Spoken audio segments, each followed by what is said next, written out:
can't wait for tomorrow. It's going to be an amazing day. And I know what her dress looks like, and it's beautiful.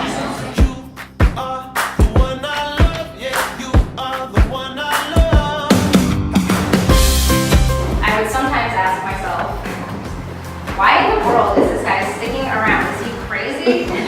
But thankfully you did, and we stuck it out together. Never once feeling as if any one of those less glamorous times would break us apart. A few years ago, I watched a TED Talk called The Power of Vulnerability by Brené Brown. To summarize, she said, in order for connection to happen, we have to allow ourselves to be seen, really seen, have the courage to be imperfect, and fully embrace our vulnerabilities.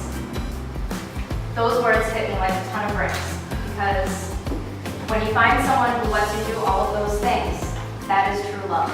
You are the one I love, yeah, you are the one I love.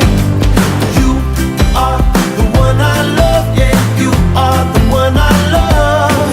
And I'm never, ever, ever gonna let you go. I'm always gonna hold you close, yeah. You are the one I love, yeah, you are the one. Come for your aid or be at beck and call. I promise to be the one who fixes it all. I love you. I need you. Can't get enough. I stand here today with my heart on the cusp.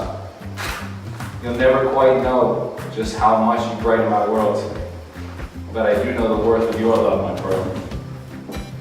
Now with family and friends, we become one, and I try to show my appreciation for the unconditional love that you've given to me and redeem the lack of words I spoke on bended knee. Savor this day, the beginning of our life in which we now stand together as husband and wife.